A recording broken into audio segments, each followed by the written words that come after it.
Ngayon nga pala guys ay walang gawa ang company namin. Kaya ito, pinapunta kami sa kabilang company para maglinis ng mga binakbak na semento at tiles. Grabe, halos lahat ata ng company dito sa Korea ngayon ay mahina. Sa inyo ba guys? Malakas ba ang company nyo ngayon? Break time namin guys. Kakatapos ko lang magkape.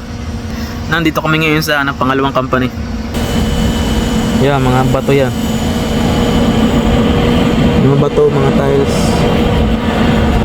Aray, mga bakal. Ito mga aluminum. Ito mga styrofoam. Mamaya magpipintura naman kami. Dito sa ilalim ng hagdan.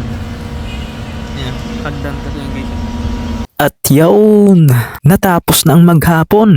O di ba? Ang linis. Parang construction worker ang dumali eh. Ano, hindi EPS worker. Kahit pamahina ang company, labis pa rin dapat tayong nagpapasalamat dahil may trabaho. At andito tayo sa bansa na pinapangarap ng iba.